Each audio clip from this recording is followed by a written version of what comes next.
Welcome back to the Automotive Market Minute, in which may or may not take just over a minute. My name is Steven Georgella.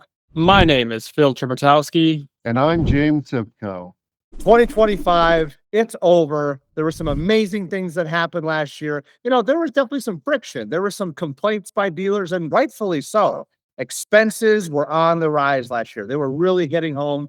Gross profits were down. We saw some dealers that had a very difficult December, but in general, new sales in 2025 up 2%, used sales up approximately 2%. We're going to talk about dealership performance, 2025 in review, normalization in 2026, factory support question mark, and tax return season is here. We're going to give you a couple of key strategies to use with your sales team to make sure that when people receive their tax returns, they're looking to you to get their new vehicle, to get their used vehicle, and to make sure that you've really positioned yourself as a dealership as their best place to buy a vehicle. Phil, let's go ahead and look at 2025 ending here.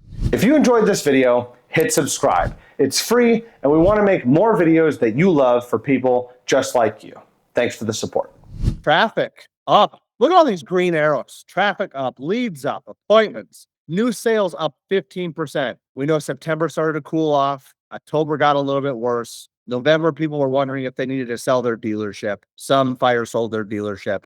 And as December came, through the first 10 days of the month, second 10 days of the month, and then it looks like the final 10 days really started to warm up. I feel like it was the story of the comeback kids during the month of December. It was, is this more of November happening right now? And then all of a sudden, when we got into the beautiful holiday season, people were like, oh shit, I need to spend some money. Year over year, traffic was up, leads were up, appointments were up, new sales a little bit off in December year over year, but we'll call that essentially even. And then used sales up. There'll be some very interesting things happening with used vehicles, in which Mr. James Sipko is going to touch on later on. Key brands like Toyota, like Lexus, Mitsubishi, new vehicle price increases. Used vehicles are increasing in price. So there's some exciting things here on the Automotive Market Minute. My dear friend Vilsky, take it away. National perspective, when we look at new vehicles, specifically in the month of December,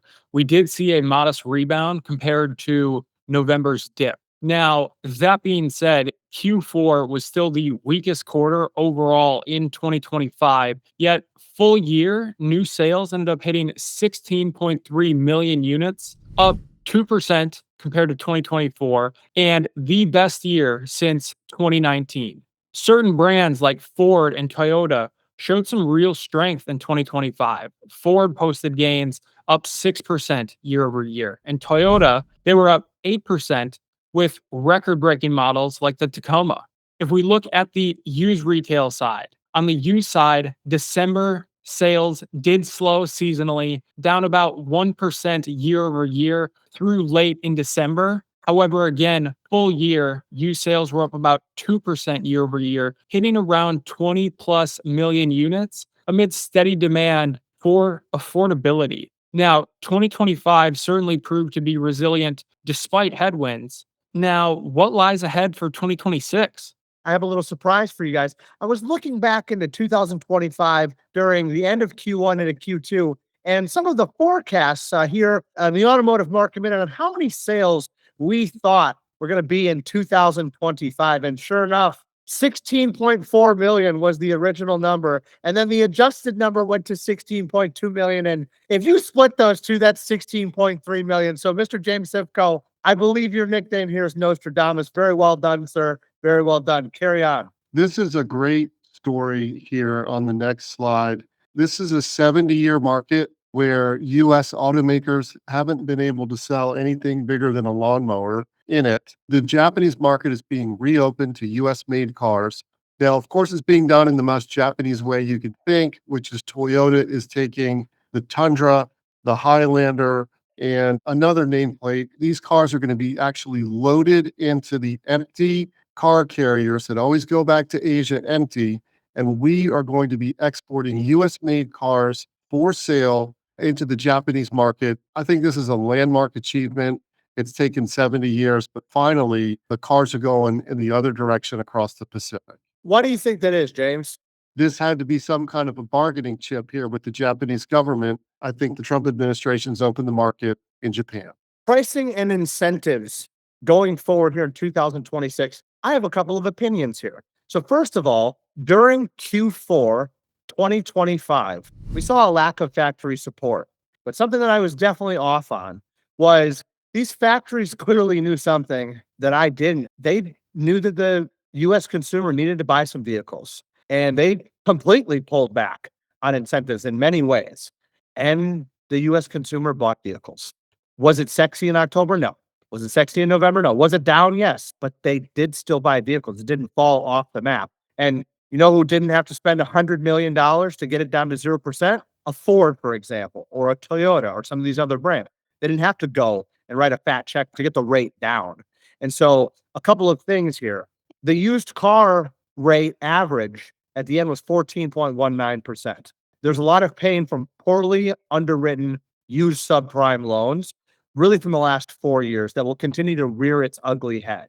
What's interesting is we shouldn't see a whole ton of price increases going into 2026 because of such extreme price increases during the last couple of years. But if we're forecasted at 16 million units again, let's just say it's the same, around 16 to 16.3 million, is that good enough to just keep incentives low? At what point would they come to the rescue, if you will, and start to increase incentives? Now, James, you've got a lot more experience than I do in this, but I have a very hard time now looking at it getting slapped in the face. I mean, this isn't a shock that they're clearly smarter than me, but we've also made a lot of opinions here on the Automotive Market Minute that have been correct, that were counterpoints to what other major media outlets or factories said.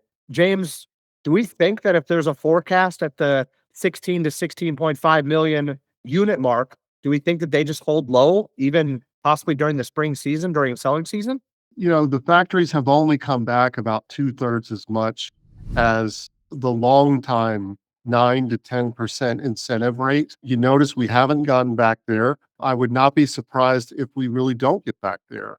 I think that this could probably be driven by less friction in the system when it comes to marketing a car. I think that presence of online and the use of vehicle description pages and things, there's much more of a direct line between the consumer and what's coming off the factory floor. And I think there's just probably less friction in the system and deals are getting done at 2/3 the amount of incentives as they typically have been. There's not really going to be a need to get back to a 10% incentive rate unless we get some kind of an unexpected downturn in auto sales. James, can you explain what we're looking at here? This goes back to 1992. It's a great slide because one, the blue line here, this is dollar amounts. This is value of inventories. And this is inventories at the car dealers. And maybe about 10% of this is at parts dealers as well. So it's just kind of the retail and dollar amounts of inventory. This latest cycle, where it shoots up here over the last 2 years post COVID, a lot of this is price. The price of auto parts, the price of cars, everything's up. So the inventory to sales ratio is actually at a very normal 2x. So a 2x inventory to sales ratio is, if you draw a line along that orange data series that we have going back to 1992, it's a very nominal place. So if you look at it on a dollar value, you could reach the conclusion, hey, the restocking cycle is definitely over. We're kind of at the top of this cycle, but the good news is it's not like dealers are overstocked. It's a rational amount of inventory on car dealer lots around the country. A little tip here for the general managers out there. With a 2% increase in new sales last year, first major service cycles are coming in mid to late 2026 for many of these new vehicles. It's important to start marketing to those people now. Just a little thing that we're focused on here with all of our clients. The US dollar. James, what's going on there? We had about a 9% drop in 2025 in the US dollar. The interesting thing about this data series is it's very trendy. So when you get a big move, an almost 2-digit move in the US dollar in one calendar year, typically you see follow on in the next calendar year. This one's interesting because this is going to be a real tailwind for the import manufacturers, as their product is going to be relatively cheaper to domestically made autos. So I think this will create a little change in the cross section of pricing and a little change in the cross section of competitiveness toward the imports. And you should probably expect to see some weakness, maybe even throughout the first half of 2026. Throughout 2025, there was a lot of uncertainty, a lot of talk around tariffs. James, how have we seen tariffs impact not only new vehicle prices, but used car prices? The two manufacturers, the two nameplates all the way over to the right, Lexus and Mitsubishi, ended up being on the new car side in terms of the new 2025, 2026 year models, the most affected by tariffs. So they had the most foreign source supply inside the cars and the most foreign source manufacturing is Lexus and Mitsubishi. And so their new car prices went up the most. And this is really interesting because every single one of these used cars that is in this chart was made before the tariff, but it proves that there is a linkage between what the new model is and what your 2 or 3 year old model is. So if the new model shoots up 7%, well, your used models are going to shoot up right along with it. Thought that was a very interesting thing because not one of these in the orange bars had anything to do with tariffs, but they got repriced and customers paid up for these. Mitsubishi, the reason why it was up so much and the reason why it was on top of the leaderboard, one of those reasons is these are very reasonably priced cars. So a $2,000 change in a Mitsubishi is a pretty big percentage move relative to some of the other cars that are out there. These next two charts are really a lot of fun. I'm calling this the puke rate. And this is from our friends at Car Gurus. They track cars that are resold within 1 year. And I mean, think about that. You just bought something and 6 months later, you're trying to get out of it. It doesn't happen very often in the US. If you look down at the bottom of the chart, 3.6% of vehicles sold are typically puked up within a year. Over in the luxury segment, thought this was really interesting. And we highlighted some of the Mercedes Benzes. There's even a fourth one down there. I mean, they're 40% of this chart of like the worst 10 cars. They are selling something that either the consumers don't want, or maybe more interesting, and it's probably the experience of everyone out there, is the consumers that are buying the Porsche Macan and the Land Rover Discovery Sport and some of the bigger Mercedes Benzes maybe can't afford them in the first place. And that discovery takes place over the first 6 or 7 months. So you get them returned back. We've got a better list here. We separated out just kind of the mass market cars on the next slide. And this is an interesting slide too, because one, it's not really dominated by anybody other than Mini Cooper right now, but it's not bad to have a car on this list. I mean, nobody likes a dissatisfied customer. No one likes someone who's bringing a car back within the next 6 or 7 months, but you sold them one, they bring it back, you put them in something new, and then you sell this thing off used. Maybe it's okay to have, kind of one model in this list just because you get the transactions from it. It's 2026. It's a new year. What kind of new changes are we looking for this tax season? This tax season has been advertised to us now through multiple channels from the administration, be it the Treasury, be it the White House, that we're going to have giant tax returns this year. And we at Fountain Forward track these tax returns because they are the story for marketing automotives of cars for the first 6 months of the year. Previously, we've shown you the chart on the left, which is just kind of when the tax returns start coming in. And certainly they kind of hit in February. And there really are none other than there's the start of the year, probably some funds get released. You can see these on the left. You just see this blank area. That's January. Then in February, they kind of start up and there's a steady drumbeat of them. And then pow. On average, over the last 10 years, the 54th day of the year is when these things, people start really coming in with checks, and the number of people who have checks in their hands are here.